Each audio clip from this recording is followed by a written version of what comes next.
ఆంధ్రప్రదేశ్ రాష్ట్రంలో వైసీపీ పార్టీని ఓడించి తెలుగుదేశం కూటమి అధికారంలోకి రాబోతున్న సంగతి తెలిసింది. అలానే ఏపీలో కొత్త ప్రభుత్వం ఏర్పాటు అవుతుంది. ఈ సందర్భంగా నారా చంద్రబాబు నాయుడు ముఖ్యమంత్రిగా ప్రమాణ స్వీకారం చేయబోతున్నారు. అదే రోజున మంత్రులు కూడా ప్రమాణ స్వీకారం చేస్తారు.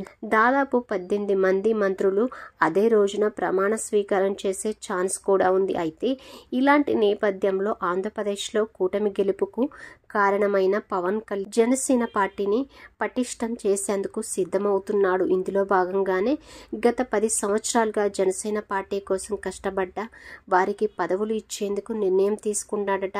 తనకు మంత్రి పదవులు రాకున్నా సరే కానీ జనసేన కోసం కష్టపడ్డ నాయకులు పదవులు వచ్చేలా చూసుకుంటారట. ముఖ్యంగా మెగా బ్రదర్ నాగబాబుకు ఎలాగైనా మంత్రి పదవి ఇచ్చేలా చంద్రబాబుతో చర్చలు జరుపుతున్నారట. మొన్నటి వరకు టీటీడీ చైర్మన్గా నాగబాబు నియామకం కాబోతున్న వార్తలు వచ్చాయి. అయితే వాటిని నాగబాబు ఖండించారు. కానీ నాగబాబుకు ఎమ్మెల్సీ టికెట్ ఇచ్చి ఆ తర్వాత క్యాబినెట్లోకి తీసుకురావాలని పవన్ కళ్యాణ్ స్కెచ్ వేస్తున్నారట. ఇప్పటికీ అనకాపల్లి ఎంపీ టికెట్ను నాగబాబు త్యాగం చేసిన సంగతి తెలిసిందే. అందుకే జనసేన కోసం కష్టపడ్డ నాగబాబుకు మంత్రి పదవి కరెక్ట్ అని భావిస్తున్నారట పవన్ కళ్యాణ్.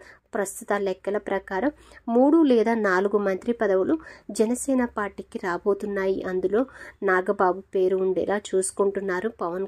గత కొన్ని రోజులుగా జనసేన కోసం కష్టపడుతున్న క్రింది స్థాయి లీడర్లకు జిల్లా స్థాయి పోస్టులు, కార్పొరేషన్ పదవులు ఇచ్చేలా చూసుకుంటారట.